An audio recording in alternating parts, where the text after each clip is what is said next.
این سیله ملخ‌ها در وادی وحش به ده‌ها گکتار زراعت دهقانان ضرر جانکاه رسانده است. سید جعفر که الکی قسمی از زراعتش را از دست داده است نگران است که حاصل باغ و باقی مانده کشتش را هم ملخ‌ها از بین میبرند.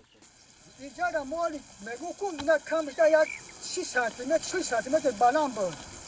اینا اون طرف شد بینه نوع رفته شد. اون طرفش معلومه که خوردگی در کجای نخورده چی رفته شدن. کشاورزان میگویند که ملخ امسال نظر به سالهای گذشته بیشتر و کلانتر است. الکی به خوردن برگ و حاصل انگور آغاز کردند. عبدالنظر سعید با قرض بانک در 1.5 گکتار پالیزی کشت کرد ولی از حمله ملخ همین بوته‌های بی‌برگ باقی مانده است.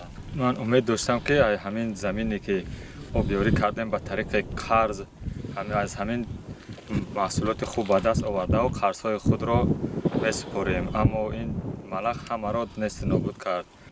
کشاورزان میگویند از حساب خود ملخ‌ها را با دارو محو میکنند، اما دوباره سیله این حشرات پیدا می شود.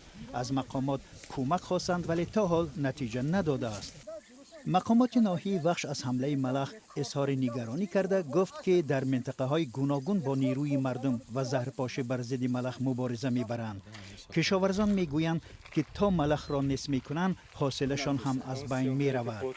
حمله ملخ به کشتزارهای ختلان در حالی است که نیرو و داروی زهر بیشتر به پیشگیری از سرایت کرونا ویروس صرف می شود. حالا در بیش از 100 گکتار چراگاه ختلان ملخ مراکشی پیدا شده است که بعد کمبود علف وارد زمین‌های کشاورزی شدند.